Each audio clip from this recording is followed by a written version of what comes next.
Alright, welcome to the second video of this series. Today I'm just gonna show you how to install Visual Studio and what components to include in your installation to be able to build plugins. First thing that you need to know is you will be using Visual Studio, not Visual Studio Code, but the actual full-blown Visual Studio, and you will need a special version of .NET. The latest version that Microsoft officially supports for .NET Framework is this 4.6.2. And that's something you need to pay attention to when you're installing Visual Studio. And now that you know which version of .NET you need, you can just go back to Bing or Google and search for Visual Studio. Not for Visual Studio Code, but for the regular one. Just download it here and click on Download Visual Studio.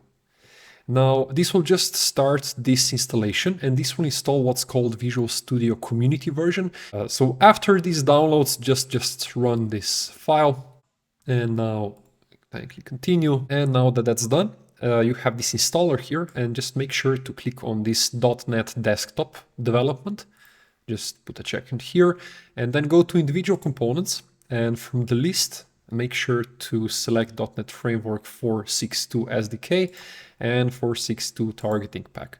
And total required space is quite high, so yeah, you'll need some time for this to download. So yeah, I'll just pause the video and come back once that's done. But yeah, just click on install and you're good to go. All right, that took some time, but now we're here and I can finally launch Visual Studio.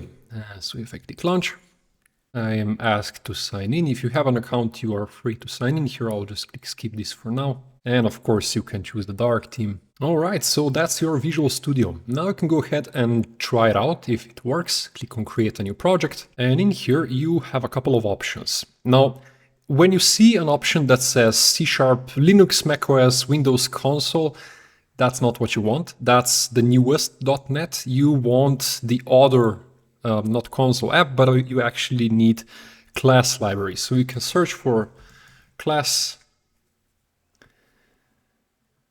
library, and then you have an option with all these platforms, but you actually want this class library .NET framework. Then click next. Then at the moment you really don't need to change anything here. Just make sure to set the .NET framework to 4.6.2. Then just click on create. And here is your Visual Studio. You have everything you need to develop plugins. All right, I hope that was useful. If that was too easy for you, don't worry, there's harder stuff coming ahead.